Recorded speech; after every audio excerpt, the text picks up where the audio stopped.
Dhaggeeffattoota qophii raadiyoo sagantaa sagalee misraachoo yooyyaa bakka jirtanutti araarri nageenyi fi arjummaan gooftaa keenya Yesuus Kiristoos almasih isa isiniif haa baay'atuuti.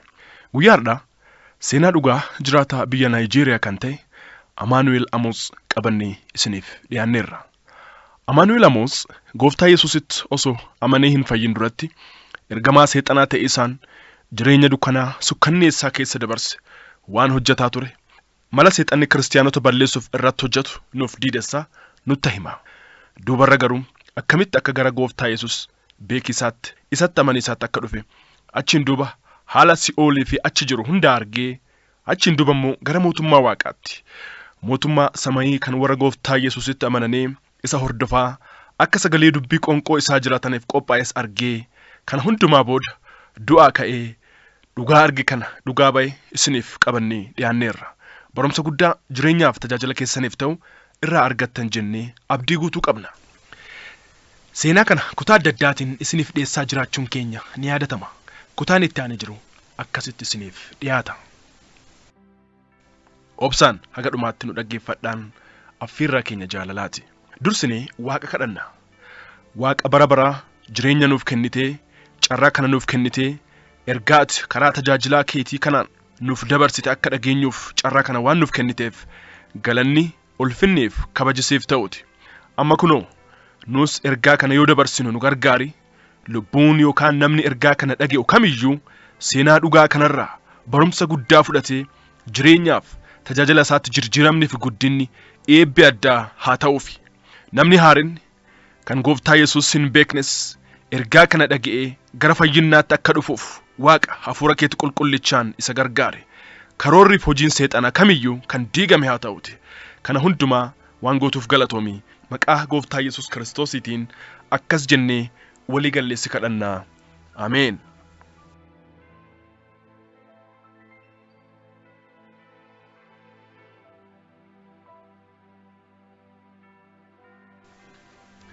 Kiristaanotni akkamitti akka beekaman. Namni dhugumaan Kiristoositti amanee kiristaana dhugaa ta'e tokko kitaaba qulqulluu harkatti qabachuun yookaan hirmaannaa cimaa sagantaalee hafuuraa adda addaa irratti taasisuun osoo hin ta'in ifa addaa sababa Kiristoositti dhugeeffatanirraa kan ka'e kan argatanii fi naannoo mataa isaaniitti ifa addaa marsee jiruun akkasumas ibidda cimaa naannoo isaanii marsee jiruun beekamu. Kiristaanotni yoo deeman ergamoonni Waaqaa isaan wajjin inni tokko karaa mirgaatiin inni kaan immoo karaa bitaatiin tokko ammas karaa duuba isaaniitiin isaan marsanii adeemanuun argina. Kanarraa kan ka'e gara warra akkasii kana itti dhiyaatuun guddoo nu rakkisa. Warra akkasii kana karaa nuti isaan argatuu dandeenyuun akka isaan cubbuu hojjetanuuf isaan kakaasuunii fi qaawwa adda addaa uumuun haala isaan cubbuu itti hujanii karaa Waaqaarraa kufan haala mijeessuuni. Namni kiristaana ta'e tokko yoo konkolaataa konkolaachisuun isa arginu balaa isatti buusuuf yoo karoorfannee itti deemuuf jennu ergamoota Waaqaatiin isaa marfame arginee sodaannee duuba deebina.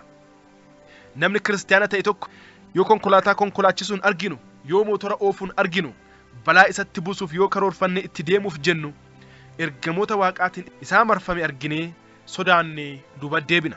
Oo kiristaana dhuguma karoora akeekaaf kaayyoo Waaqisaaf qabu osoo beekee jiraate silaa dhugumaan cubburraa of eeggachaa akka barsiisaaf sagalee Waaqaatti jiraatisaan Waaqa isaa gammachiisaa jireenya injifannoon guutame jiraata ture.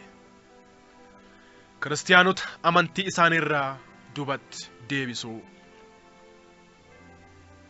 Ani yeroos Luusiferiin hoogganaan godhamee waan muudamee jiruuf dubartoota akka ergamtootaatti naaf kennaman kana gara waldaa kiristaanaa lubbuu qabanuutti erga.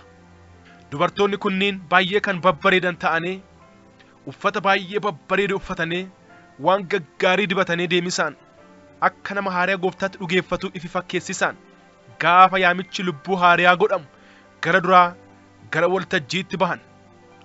Sagantaa saniin booda nama tajaajila isaa barbaade of fakkeessisaan lallabaa sanitti dhiyaatanii dubbisaniin. Lallabaanis nama haariyaa Gooftaatti dhugeeffate waan jaalatuuf qabatee gara mana isaatti waliin deeman. Tajaajilaan sun yoo kennaa hafuura adda baasuu yoo hin qabaatin qaama foon isheetiin akka inni harkifamu gochuu jalqabdi. Achiin booda fedhii sagaagalaa addaa keessatti umtee walqunnamtii saalaa akka ishee waliin raawwatu godhiisaan cubbuun isa kuffifti, sagaagalaan isa jissiti.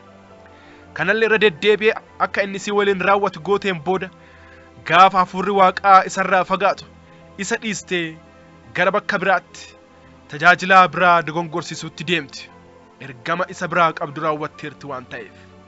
Kana laalchisee dhugaa bayii tajaajilaa tokko isin ta'imuu barbaada. Namni kun mootummaa keenya dukkanaa keessatti nama waaqaa jedhamee beekama. Yoo kadhannaaf gad jilbeenfatu mootummaa keenya keessatti raafama addaa fida. Isa kuffisuuf jennee dubartoota keenya itti ergine. Namni kun immoo nyaata kenneefii isaan nyaachisa. Garuu kiyyoo isaaniitiin karoora isaaniitiin qabamuu hin dandeenye. Isaanillee yookaan dubartootillee aga danda'an yaalanee garuu immoo ajjeesuu hin dandeenye. Ergama isaaniif kenname raawwachuu waan hin dandeenyeef dubartootni gara isaa ergaman sun hin ajjeefaman. Hubadhaa. Seexanni namaaf na'uu hin beeku. Hojiin isaa balleessuu fi barbadeessuu qofa. Kanaan duuba ergama isaaniif kenname raawwachuu waan hin dandeenyeef dubartoonni gara isaa ergaman sun hin ajjeefaman. Hubadhaa. Seexanni namaaf na'uu hin beeku. Hojiin isaa balleessuuf barbadeessuu qofa. Kanaan duuba an gara dubartiitti of jirjiiree gara isaa deeme. Jechootaaf haalota adda addaatti fayyadamuun isa kuffisuuf yaale. Garuu immoo hin dandeenye. Karaa kanaan humna kiyyaan ol waan natti ta'eef ifaa ifatti fuul duratti isa ajjeesuuf murteeffadhe. Gaafa tokko isa gara gabaa waa bitachuuf deemuun isa hordofe. Gaafa inni waa bitachuuf gad jedhu konkolaataan fe'i isaa kan zayita ba'ate tokko gara isaatti kallattumaan akka deemu godhe. Konkolaatichi garuu sibiila elektirikii guddaa tokkotti bu'ee namoota baay'ee galaafate. Namichichi yookaan tajaajilaan sun garuu waan tokko yoo hin taane. Namoonni baay'een isa biraa du'ane. Inni garuu akkamitti akka miliqee hafe naaf galuu hin dandeenye. Ammas guyyaa biraa isaa daandii konkolaatarra deemuun argee konkolaataa warra loltuu maxaaxisha ba'atee daandiirra deemaa jiru gara isaatti gorse. Konkolaatichis kallattii inni irra deemaa jirutti fiige. Namoota baay'ee ajjeese. Inni garuu ammas waan takka hin taane waan isa godhu dhabe. Wanti isaa kun naaf galuu dide. Gaaffii cimaa natti uume. Yaalii kana lamaaniin booda ittuma dhiise. Tajaajilaan kun warras lubbuun jiraatee tajaajila isaa itti cimseera. Baay'ee itti karoorfannus garuu uumaa isa godhuu hin dandeenye. Sababa kiristaana tokkootiif seexanni yeroo hundumaa namoota baay'ee galaafata. Guyyaa tokko hinuma isaan ajjeesa jedhee halkaniif guyyaa karoorfata. Garuu immoo eegumsa waaqi isaaniif godhurraa kan ka'e kana tolchuu ijjumaa gonkumaa hin danda'u. Haalli akkasii kun yeroo baay'ee tajaajiltoota baay'ee mudata. Garuu immoo waaqi isaan tajaajilan isaan waan eeguuf tiksee isaanii waan ta'eef womaa gochuu hin dandeenye hin danda'us. Haa ta'u malee seexanni yeroo mara abdii hin kutatu. Gaafa tokko milkaa'uun kiyya hin hafu jedhee yaalii isaa ittuma fufa. Garuu immoo kan Israa'el eegu inni hin rafu hin mugus waan ta'eef jedhamees waan barreeffamees ijjumaa gonkumaa yaaliin isaa milkaa'uu fi hin danda'u. Namni tokko cubburraa of eeguun jaalala waaqaa keessa yoo deddeebi'u teete diiyaabiloos yoomiyyuu isa argachuu hin danda'u. Kanaafuu warri kiyyoo seexanaatti qabaman warra cubbuu hojjetaa jireenya qulqullummaa hin qabne warra jiraatanudha. Kiristaanota rakkisuu. Kiristaanota yeroo baay'ee kan rakkisnu oojjuun yookaan abjuudhaan. Namni kiristaana ta'e tokko wantoota asitti aanee jiru akka inni yookaan isiin oojjuun yookaan abjuun arganu goona. Fakkeenyaaf nama du'e waliin akka wal arganu goona.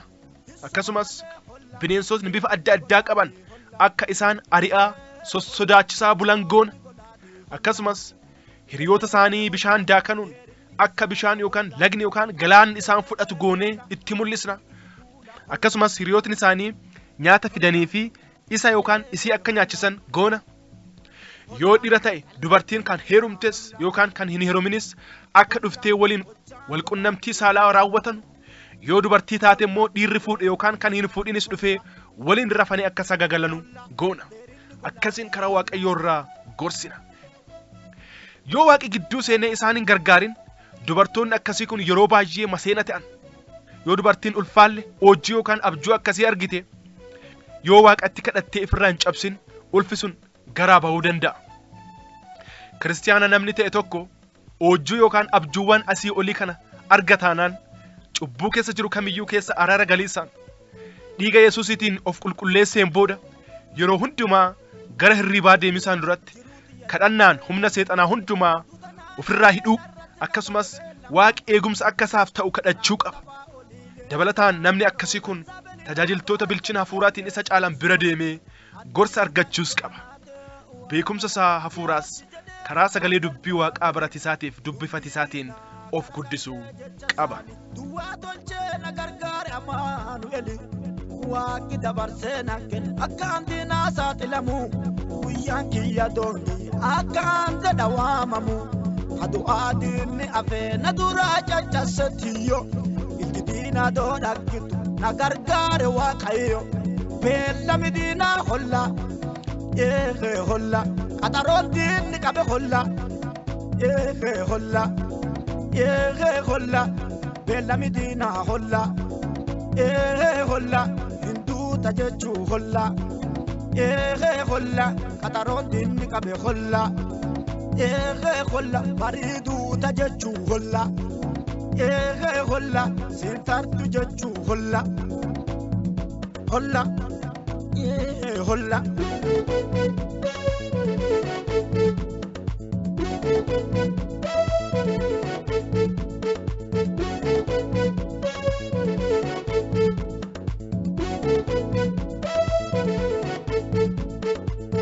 Wali mormite wargamu ba oli jette Waaqa kenna chala cicha qopheessina Waaqa dhufee nyaatu jette ilalla Waaqa fi ante ba oli nu dhage jedha fille dhiisite dadhatte. Jaalatamtoota dhaggeeffattoota keenya seenaa dhugaa obbo Amaanu'eel Amoots isiniif dhiyeessine kanarraa waan guddaa akka barattan homaa shakkii hin qabnu sagantaa keenya guyyaadhaallee kanumaan fixanna.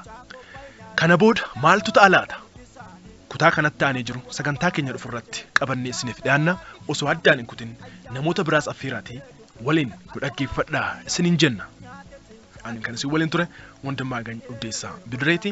Sagantaa keenya kanarratti yaada qabdanuuf gaaffii kitaaba qulqulluu akkasumas kadhannaaf karaa lakkoofsa moobaayilii 09 13 71 0868 nuuf bilbilaa yookaan nuuf barreessaa. Sagantaa sagalee misraachuu kan yeroo hundumaa wixataaf kibxata halkan sa'aatii 1:45 haga sa'aatii 2tti meetir baandii 25 irratti nu dhaggeeffachuu keessan itti fufaa. Sagantoota biraas akkasuma guyyaa hundumaa dhaggeeffadhaa. Namoota biraas nuuf affeeraa nuuf kadhadhaan ergaa keenya yeroo hundumaati baay'ee moos hin jaalannaa nuuf jiraadhaa. Horaa bulaa.